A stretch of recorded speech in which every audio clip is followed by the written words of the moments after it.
পাশেই ছিল নিত্যানন্দ। নিতাইকে বলেন, ও নিতাই, তুই কি আমার ছোট নিমাইয়ের গায়ে ধুলা দিয়েছিস রে? বল না, কেন দিয়েছিস? বললেন, আসলে ও তো দেখে ধুলা কেউ দেয় নাই। দাসকে সবে কয় মা তুমি না করো ভয়, দাসকে সবে কয় মা তুমি না করো ভয়, দাসকে সবে কয় মা তুমি না করো ভয়, দাসকে সবে কয় মা তুমি না করো ভয়। হরিণী থেকে পারে সেই মারঙ্গ, থেকে পারে সেই মারঙ্গ, সে যে আপনি গৌরাঙ্গ হরি মুখে বলে হরি হরি, আপনি গৌরাঙ্গ হরি মুখে বলে হরি হরি।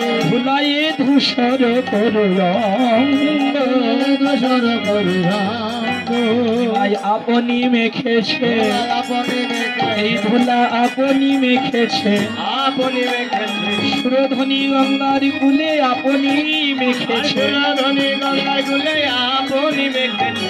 সচী মাতাকে বলে, মা তোমার নিমাইকে কেউ ধুলো দেয়নি, তোমার নিমাই আপনি আজকে হরি নামের খেলা, কৃষ্ণ নামের খেলা খেলতে খেলতে তোমার নিমাই এই ধুলা আপনি মেখেছে। তবে মা, তুমি শুধু তোমার নিমাইয়ের গায়ের ধুলাই দেখলে, আমাদের দিকে তো চেয়ে দেখলে না ধুলা লেগেছে কি? আর কেনই বা দেখবে? আমরা তো তোমার গর্ভের সন্তান নয়।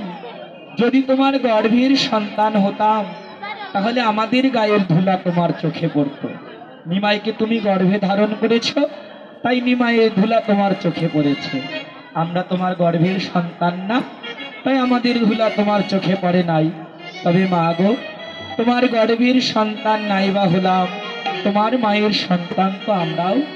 তাই তোমার নিমাই আজকে শুধু একা নয়, আমাদের দিকে চেয়ে দেখো, আমরাও মেখেছি, আমরাও মেখেছি, ধুলা আমরাও মেখেছি, আমরাও মেখেছি, নাম সংকীর্তনের ধুলা আমরাও মেখেছি, নাম সংকীর্তনের ধুলাই আমরাও মেখেছি, সংকীর্তনের ধুলাই আমরাও মেখেছি, নাম সংকীর্তনের ধুলাই আমরাও মেখেছি, নাম সংকীর্তনের ধুলাই আমরাও মেখেছি, নাম সংকীর্তনের ধুলা প্রেমানন্দে বিভোর হয়ে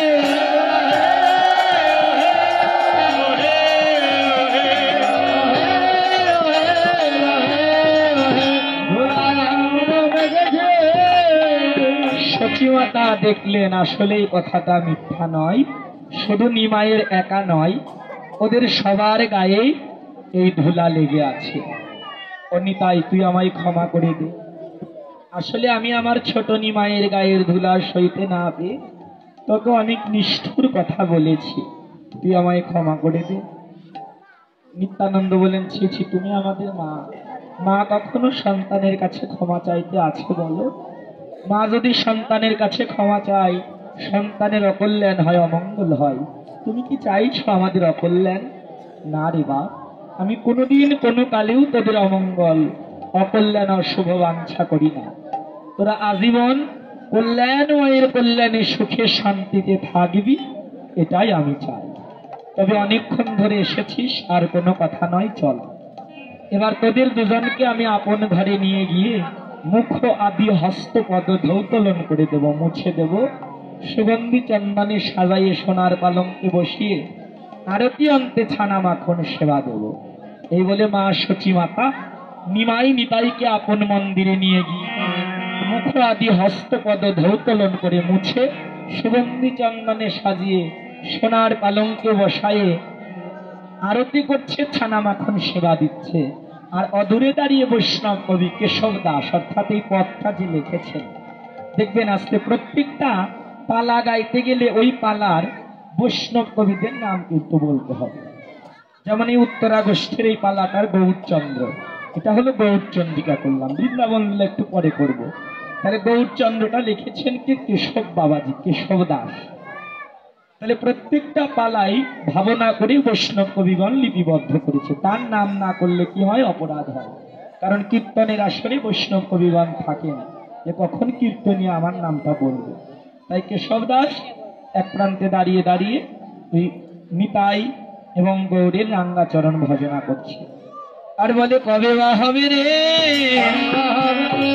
কবে বা হবে রে, হবে রে ধুলি মাখা রাঙা চরণ কবে বা হবে রে, ধুলি মাখা রাঙা চরণ কবে বা হবে রে ওই ধুলি মাখা রাঙা চরণ আমার ভক্তি কবে বা